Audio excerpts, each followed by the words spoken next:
ألف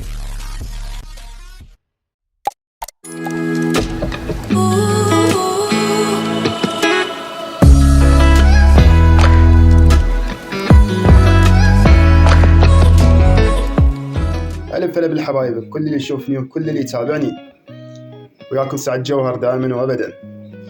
القصة هو كل واحد يجي يسوي كنافة. شوف راح اسوي لكم كنافة بهاي الصينية المرتبة، كنافة عائلية، حجم عائلي، حجم كبير.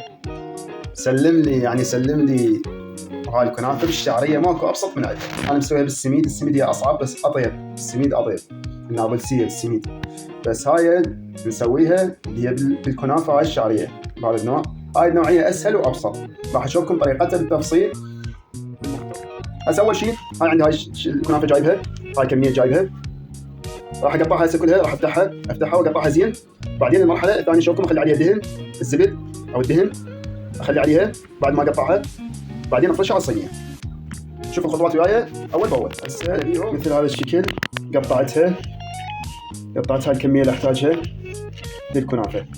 للمعلومة هاي الكنافة الشعرية يصير بها أكثر من نوع حلويات، يعني للكنافة لازم تتقطع بالصورة المعقولة، كلش ناعمة على هذا المستوى، بس المهم تتقطع مو بالطول، ما تصير يعني تتقطع ما تبقى بالطول مالتها.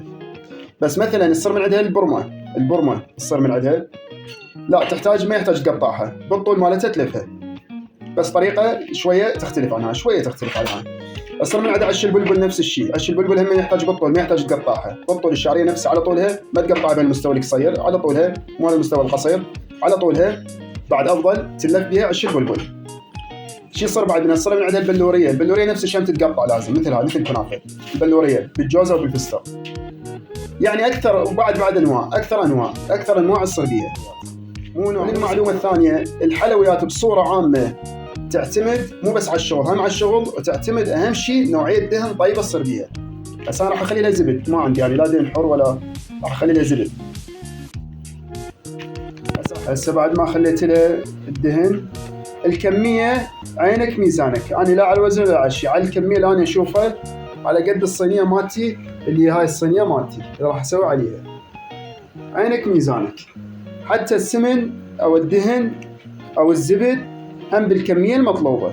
كمية الشعرية شلون صايرة من هسه طيبة، بعدني ما مسويها، أتحدى بها للمحلات، بسيطة وسهلة، وبالبيت تسووها كلش بسيطة وسهلة. هسه راح أفرشها بالصينية وأشوفكم نتيجتها، خليكم وياي. عندي هسه الصينية، أجيب أشيل من الكنافة، وبهالطريقة هاي أحاول أوزع كل مكان شوية.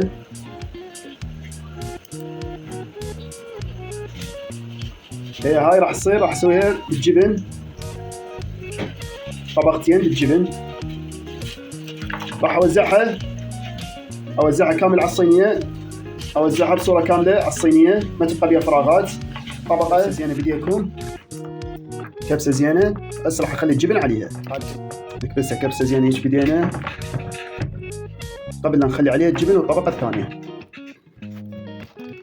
هسه وزعت الجبن مثل ما تشوفون، ورا ما كبستها وزعت الجبن عليها. تحاولون قدر الإمكان الجبن ما تخلوه يوصل للحافة، شوية مسافة عن الحافة، مثل هاي المسافة.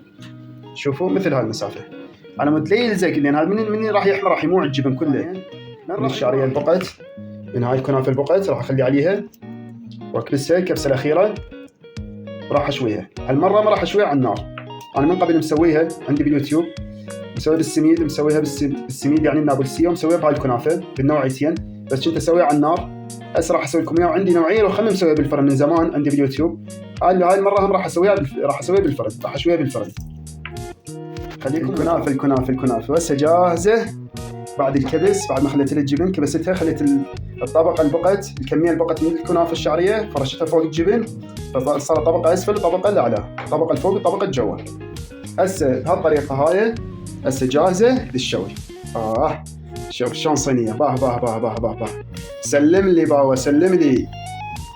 شوف شلون صينية. الأول على اليوتيوب سعد جوهر وياكم دائما، وعندنا جاهزة للشوي. الكنافة جاهزة للشوي. نفتح الفرن على درجة حرارة 180، نخليها بالأسفل نفس هذا الشكل، نفس ما تشوفون على درجة حرارة 180 مو أكثر. والى ان تاخذ لون نطلعها. وهلا بيهم واحلى كنافه. توكل روح سلم لي. يا هلا بالكنافه.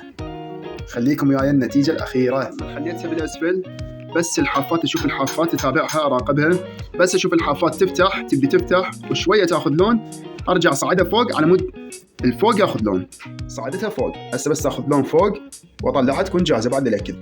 الكنافه المعلومه الكنافه دائما تكون مثل ما قلت بالبدايه على درجه حراره 180 مو اكثر، على راحتها، لان الكنافه ناسكه ما تتحمل نار قويه ولا تطول بالوقت هواي.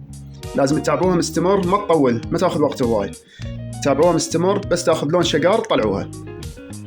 طلعتها من الفرن وهلا بالكنافه. هلا بالكنافه، ما خليها تحترق زايد ولا تاخذ لون اكثر، هي الشقار كافي لان هي خفيفه، انا مسويها حتى طبقتها خفيفه حتى شوف الجبن مبين.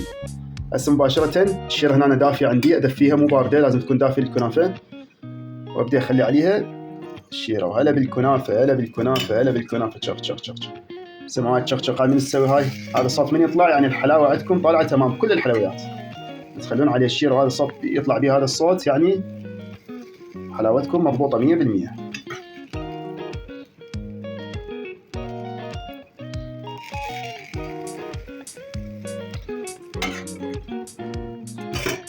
وهلا بالكنافه. هلا بالكنافه.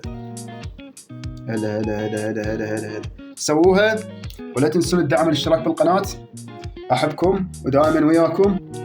سووها وتذكروني، سهله وبسيطه وما تحتاج مواد هواي ولا تكلفه ولا اي شيء، بسيطه وسهله. سووها حاره بحاره لعوائلكم لبيوتكم، كل من يسويها سهله وبسيطه ومو مكلفه.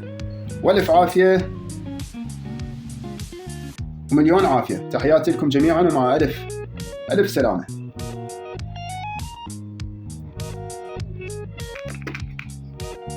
من عندها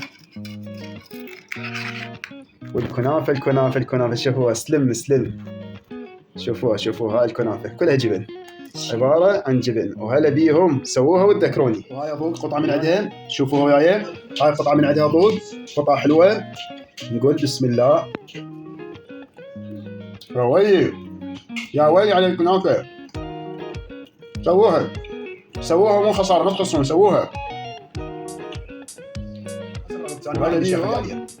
بس اللي عنده فستق حلبي، اللي عنده لوز، اللي عنده غير شيء فستق عادي، اي شيء يحب يخلي عليه للزينه، هم طيب وهم للشكل احلى.